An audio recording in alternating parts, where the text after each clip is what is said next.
દુનિયામાં જે પણ કામ કરવું છે વાલા ભક્તો, સમજી વિચારીને કરજો.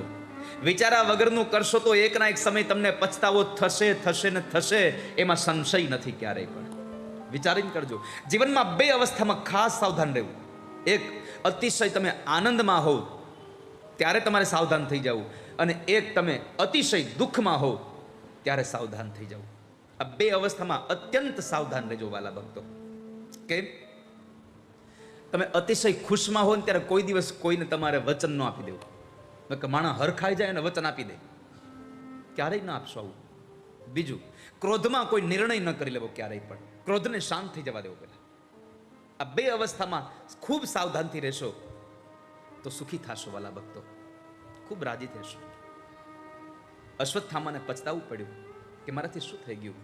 અને પછી તો પાંડવો સવારે આવે. પાંડવોને ખબર પડી કે મારા દીકરાઓને કોઈ કે મારી નાખ્યા. અર્જુન પ્રતિજ્ઞાબદ્ધ બન્યા છે, અને એ પ્રતિજ્ઞાને લઈ અને પોતે દીકરાઓના હત્યારાને શોધવા માટે નીકળે. માર્ગની અંદર ભગવાન કૃષ્ણએ કહ્યું અશ્વત્થામાએ માર્યા છે. અશ્વત્થામાને પકડે છે,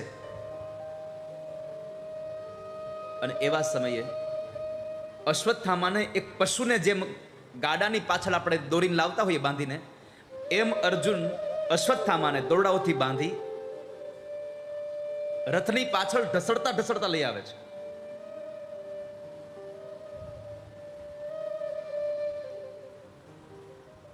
પરંતુ આજે મને એક વાત કહેવી ગમે છે. આપ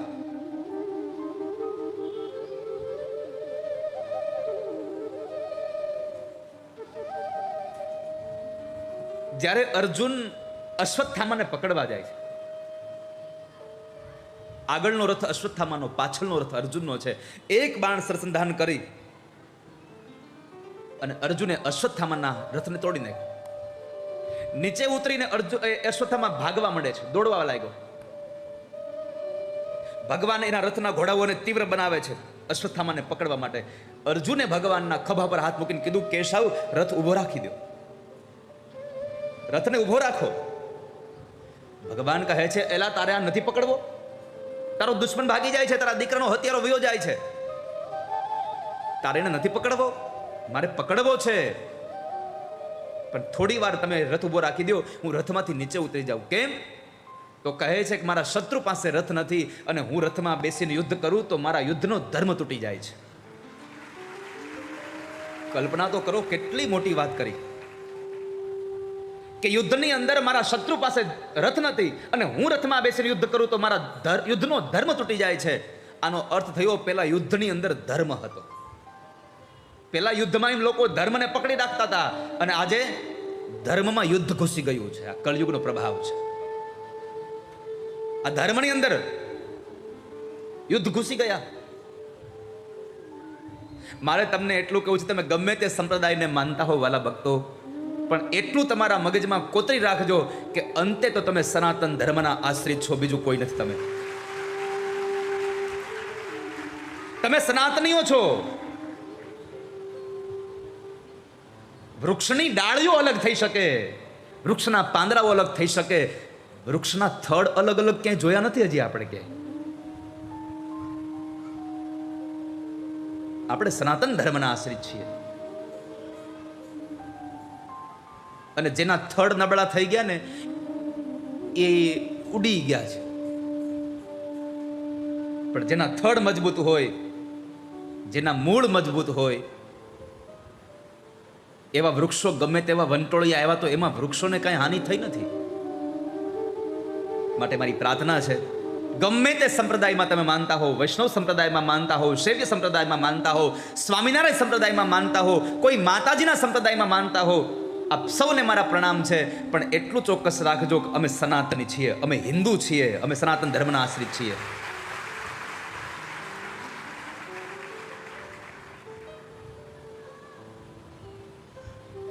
અમારો ભગવાન કૃષ્ણ છે, અમારો ભગવાન નારાયણ છે.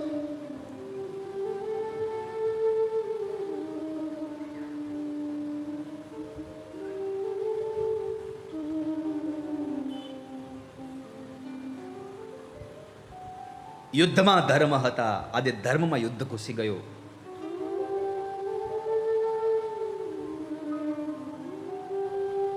અશ્વત્થામાને પકડીને લઈ જાય છે. દ્રૌપદી 5 દીકરાઓના એ ધડની સામે બેઠી બેઠી કપાળ કૂટીને રડે છે. અશ્વત્થામાને જ્યારે દોરડાથી બાંધીને લઈ જાય છે દ્રૌપદી પાસે બહુ બધા લોકો ઊભા છે. ભીમ ઊભો છે, ધર્મરાજ, યુધિષ્ઠિર, નકુલ, સહદેવ, માં કુંતા ઊભા છે, બધા જ ઊભા છે બાજુમાં. આંખોના પોપચાઓ નીચે પડી ગયા છે માં દ્રૌપદીના. કઈ માં એવી હોય કે જેની સામે 5 દીકરાઓના ધડ પડ્યા હોય અને એની ભાન સ્વસ્થ હાલતમાં હોય? આપણા દીકરાને ખાલી જરા તરા કંઈક વાગ્યું કાઢવું હોય ને તો આપણી માં હવે આમ હાફળી ફાફળી થઈ જાય. અહીંયા તો 5 દીકરાઓના ધડ પડ્યા છે, મસ્તક નથી. અને એવા સમયે જ્યારે અશ્વત્થામાને અર્જુન પકડીને લઈને આવે છે કે લે પાંચાલી, તારા 5 દીકરાના હત્યારાને પકડીને લાવ્યો છું. હવે 5 દીકરાના હત્યારાને પકડીને લાવ્યો છું. હવે આ દ્રૌપદી કરશે શું એ જોવા માટે સૌથી ઉત્સુક જો કોઈ જીવ હોય તો કૃષ્ણ પોતે હતા. મારે જોવું છે દ્રૌપદી શું કરે છે. તમને કદાચ કલ્પના કરવાનું કહું કે 5 દીકરાઓના હત્યારાને પકડીને એની મા પાસે લઈ આવે અને એની માને એમ કહે કે લે આ તારા દીકરાનો હત્યારો છે, એ મા શું કરે?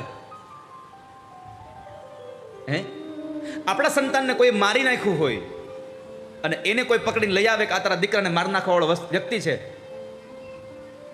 આપણે શું કરીએ ને? એકદમ પોતાના આસન ઉપરથી ઊભી થાય અને સામેવાળા માણસને જેમ તેમ બોલવાની સાથે સાથે જેમ તેમ મારવા માંડે. આજે અવસ્થા થાય ને કે બીજી કઈ થાય? એટલો ક્રોધ આવી જાય. પણ વાલા ભક્તો, મારે તમને એ કહેવું છે, આ માનવ સ્વભાવના આ મહાકાવ્ય મહાભારત એટલા માટે મારે તમને કહેવું છે કે આ શીખડાવે છે મહાભારત કે જ્યારે 5 દીકરાઓનો હત્યારો અશ્વત્થામા પોતાની સામે આવીને ઉભો રહ્યો ત્યારે કહ્યું કે લે તારા દીકરાનો હત્યારો. આંખોના પોપચાઓને ઉપર ચડાવીને જ્યાં જુએ ત્યાં અશ્વત્થામાને જોયા. બ્રાહ્મણનું સંતાન છે એટલે 2 હાથ જોડીને દ્રૌપદી પગે લાગે છે. પ્રણામ છે ભૂદેવ તમને, મારો દીકરાનો હત્યારો છતાં પગે લાગ્યા છે. કઈ માં આટલી ધીરજ રાખી શકે? ખાલી પગે લાગ્યા એટલું નથી હો. ઉવાચ સહંતસ્ય બંધનાનયનમ સતી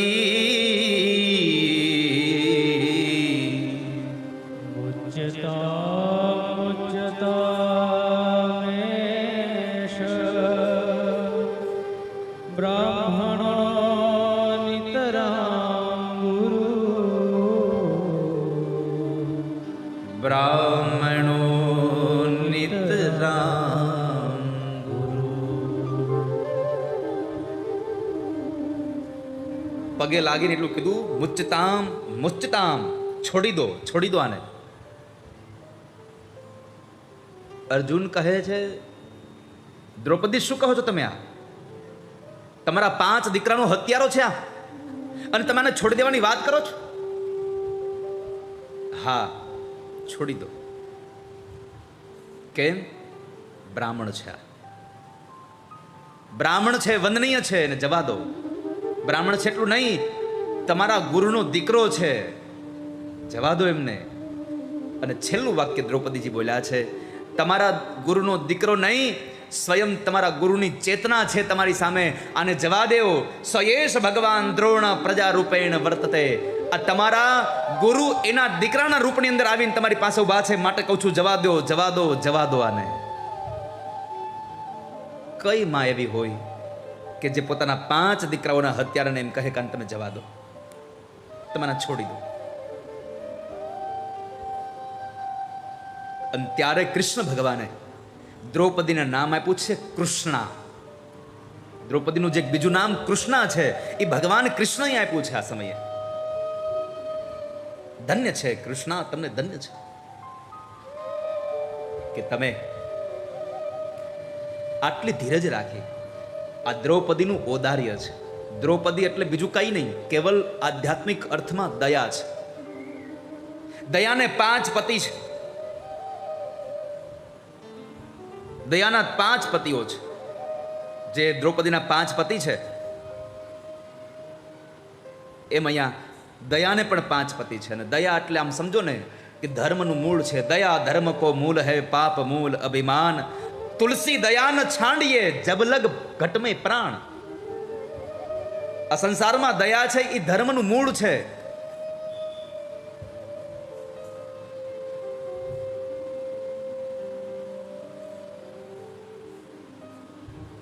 દયાના 5 પતિ છે. પેલો પતિ છે ધર્મ, યુધિષ્ઠિર. બીજો પતિ અર્જુન છે આત્મા. ત્રીજો પતિ ભીમ બળ. ચોથો પતિ સહદેવ છે જે જ્ઞાન છે. અને પાંચમો પતિ નકુલ છે જે રૂપ છે. આ પાંચેય એની હારે દયા હોવી જોઈએ. દયાની સાથે આ 5 વસ્તુઓ હોય તો દયા શોભી આવે. અને જવા દો, આને જવા દો.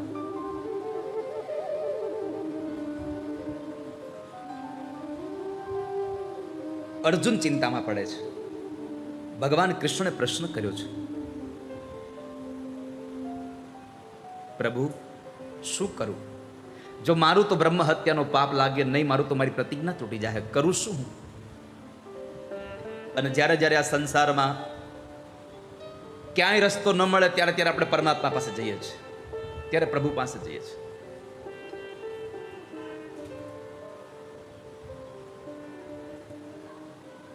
ગીતાજીમાં પણ અર્જુન ભગવાનને પૂછે છે, પ્રભુ હું મૂઢ થયો છું, શું કરું? અને પછી ભગવાને ઉત્તર આપ્યા છે. સાંભળ અર્જુન, બ્રહ્મ બંધુર્ન હંતવ્ય આતતાઈ વધાર્ણવ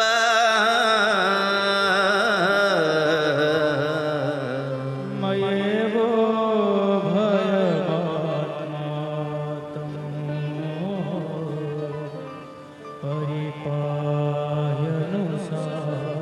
બ્રહ્મ બંધુર્ન હંતવ્ય. બ્રાહ્મણને હણવા ન કરવું જોઈએ, આપણે બ્રાહ્મણની હત્યા ન કરવી જોઈએ, બ્રાહ્મણને મારવો ન જોઈએ.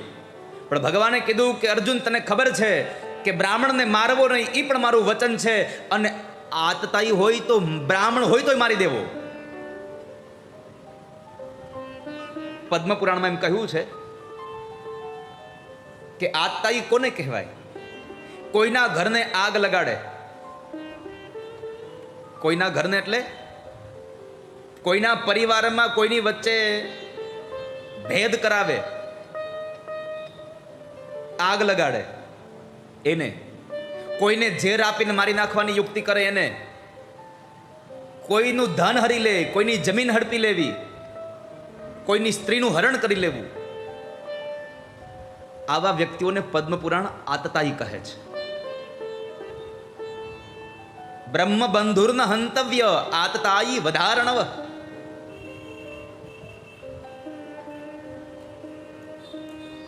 જો બ્રાહ્મણ હોય તો એને મારવો નહીં, પણ આતતાઈ હોય તો મારવો. હવે તું મને છોડાવવામાંથી હું તને શું જવાબ દઉં? ભગવાન કૃષ્ણનો સંકેત હતો આ. અને અર્જુન પણ કાંઈ સામાન્ય તો હતા નહીં. એક નર ને એક નારાયણ પોતે સમજી ગયા પ્રભુ મને શું કહેવા માંગે છે. અને એ સમયે અર્જુને એટલું કર્યું કે જે માણસને મારવા યોગ્ય નથી એવા માણસનું કેવલ અપમાન થઈ જાય ને તોય એની હત્યા સમાન છે. આ દુનિયામાં આબરૂદાર માણસને તમે જીવથી મારી ન નાખો, પણ કેવલ જાહેરમાં ખાલી એનું અપમાન કરી નાખો ને તો એને મૃત્યુદંડ છે. એ સરખું જીવન ન જીવી શકે. અશ્વત્થામાના કપાળમાંથી મણી અને માથાના વાળ ઉતારી લઈ અને અપમાનિત કરીને એને છોડી મૂકે છે. પણ એ જ અશ્વત્થામા પાંડવોના દીકરા અભિમન્યુ કે જેમણે 6 કોઠાના યુદ્ધની અંદર જીતી ગયા અને 7મા કોઠાનું યુદ્ધ એના હાથમાં ન આવવા દીધું.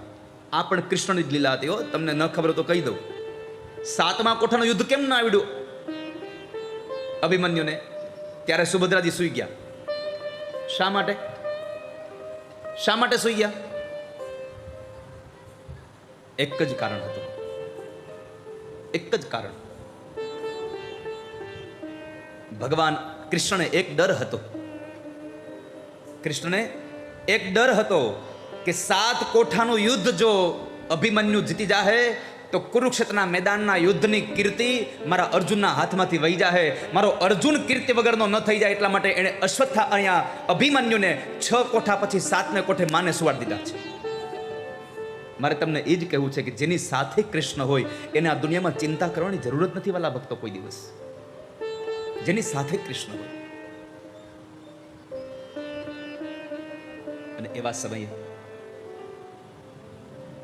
પાંડવોના એ 5 દ્રૌપદીના 5 દીકરાઓને અગ્નિ સંસ્કાર કરાવી ધડને, અને ભગવાન કૃષ્ણ જ્યારે દ્વારિકા જવા માટે તૈયાર થયા, એ દ્વારિકા જવાના સમયે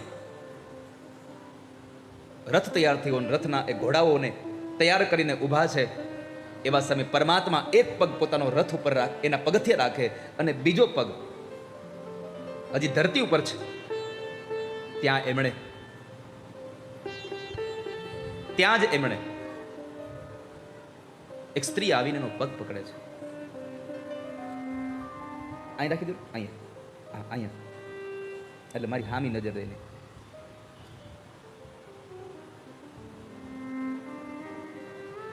અહીંયા આમ બસ. ધન્યવાદ, ધન્યવાદ.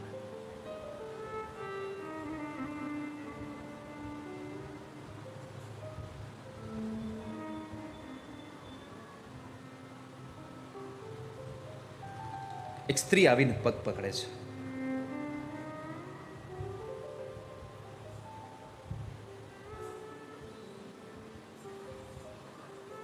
આ કોણ હતી સ્ત્રી? અભિમન્યુની વિધવા પત્ની ઉત્તરા. અને એમણે ભગવાનને પ્રાર્થના કરી, પાહી પાહી મહાયોગિન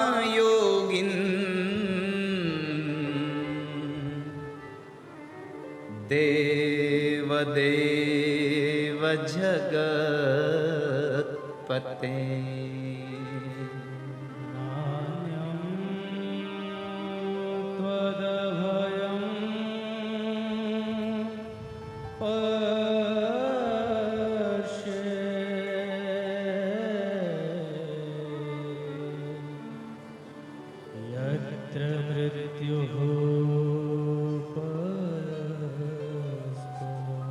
સ્ત્રી આવીને પગ પકડીને રડે છે.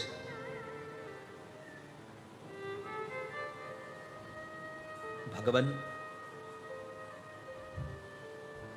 મારું મૃત્યુ થાય તો ભલે થાય, મારું મરણ થાય તો ભલે થાય. આ સંસારમાં જન્મ અને મરણ એ વાત નિશ્ચિત છે, જાણું છું પ્રભુ. જન્મ મૃત્યુ પરસ્પર, યત્ર મૃત્યુ પરસ્પર.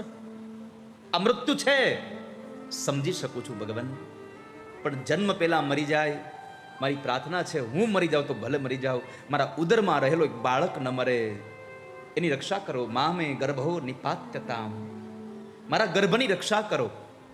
અશ્વત્થામા મારી નાખશે, એને મારી દેશે, બચાવી લ્યો. અશ્વત્થામાએ બ્રહ્માસ્ત્ર ચડાવ્યું હતું, અને એ સમયે પરમાત્મા ઉત્તરાના ઉદરની અંદર ગયા છે, અને ઉત્તરાના ઉદરમાં જઈ અને અશ્વત્થામાના બ્રહ્માસ્ત્રથી ઉદરમાં રહેલા પરીક્ષિત મહારાજનું ભગવાને રક્ષણ કર્યું છે. ત્યાં આગળ મારે કહેવું છે આપને કે ભગવાનને જન્મ દેવા માટે કાં તો કૌશલ્યા જોઈએ. માં દેવકી છે, દેવકીએ પોતાના ઉદરમાં ભગવાનને રાખ્યા, માં કૌશલ્યાએ પોતાના ઉદરમાં ભગવાનને રાખ્યા, સુનીતિએ પોતાના ઉદરમાં ભગવાનના ભક્ત ધ્રુવને રાખ્યા છે. કયાધુએ પોતાના ઉદરની અંદર પોતાના ભક્તના એટલે કે પરમાત્માના ભક્ત એવા પ્રહલાદને પોતાના ઉદરમાં રાખ્યા છે. આ દુનિયામાં કામાં એક જ વસ્તુ કરી શકે, કાં ભગવાનને પોતાના ઉદરમાં રાખી શકે અને કાં ભગવાનના ભક્તને પોતાના ઉદરમાં રાખી શકે. પણ આટલા વર્ષોની એક ઇતિહાસની પરંપરામાં એક જો સિક્કો લાગ્યો હોય તો માત્ર ઉત્તરાના ઉપર લાગ્યો છે કે એણે ભગવાન અને ભગવાનના ભક્ત પરીક્ષિતને બેયને પોતાના ઉદરમાં એક સાથે રાખ્યા છે. એક જ માં એવી છે કે જેણે એક સાથે બેયને રાખ્યા છે.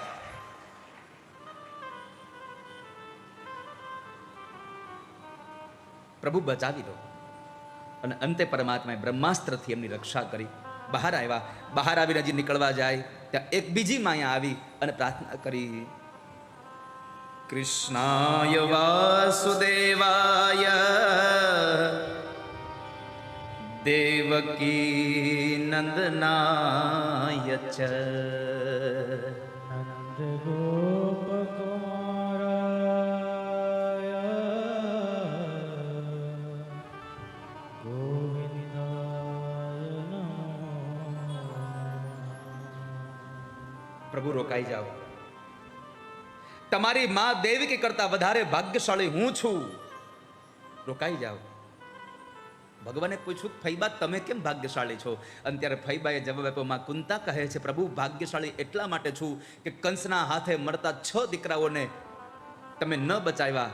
દેવકીના ઉદરમાંથી જન્મ લઈ અને કંસ મારી નાખે તમે ન બચાવ્યા. મારા 5 પાંડવોને તમે બચાવ્યા છે, માટે હું જ ભાગ્યશાળી છું. મારા દીકરાઓની રક્ષા તમે કરી છે, બચાવી લો. રોકાઈ જાઓ ભગવાન, રોકાઈ જાઓ. અને પ્રભુ દુઃખ હતું ત્યાં સુધી સાથે રહ્યા અને સુખમાં તમે વયા જશો. મારી એક પ્રાર્થના છે, મારી એક પ્રાર્થના છે, સ્વીકારશો? કહો ફૈબા. મેં સાંભળ્યું છે કે તમારી પ્રાર્થના કરે એને તમે વરદાન આપવા વાળા બનો છો. હા ફૈબા, તો મેં તમારી પ્રાર્થના કરી, વરદાન આપશો? માગી લો. શું આપું? અને ત્યારે ભારત વર્ષની એક સ્ત્રીએ માગ્યું, વિપદ સંતુ ન સસ્વત તત્ર તત્ર જગદ્ગુરો ભવતો દર્શનમ યસ્ય પુનર્ભવ દર્શન. પ્રભુ એટલી કૃપા કરો, અમારા જીવનમાં સુખ ભલે આવે પણ સાથે બધાને દુઃખ આવે અમારા જીવનમાં. વિપદ સંતુ ન સસ્વત તત્ર તત્ર જગદ્ગુરો. અમારા જીવનમાં દુઃખ આવે.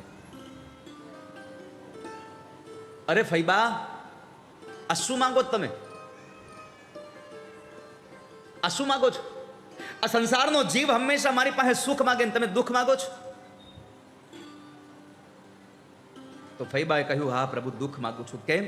તો કહે છે, સુખ આવે ને ત્યારે તમને ભૂલી જવાય છે, દુઃખ હોય ને તો તમે વારા ઘડીએ યાદ આવ્યા કરો છો, એટલા માટે અમને દુઃખ આપી દો પ્રભુ.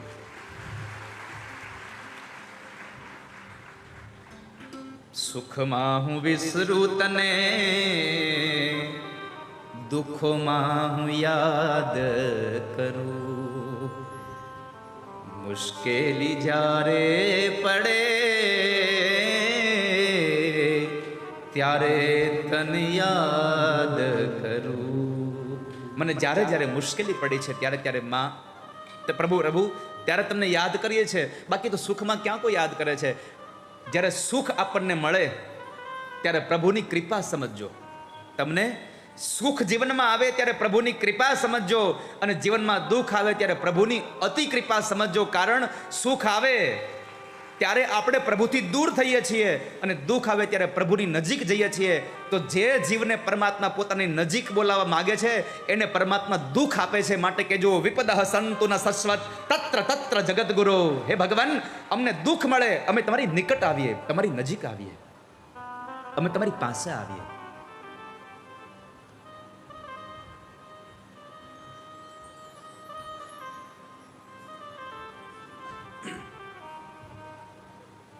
રામચરિત માનસમાં આપણી ભાષામાં સુખ અને દુઃખ, પૈસો આવે એટલે સુખ અને પૈસો વયો જાય એટલે દુઃખ, આ આપણું આ સંસારીઓની વાત છે. પરંતુ આ દુનિયામાં રામચરિત માનસમાં હનુમાનજીને પૂછ્યું, હનુમાન, સુખ અને દુઃખનો સમય કયો કહેવાય? બતાવો ને. કહ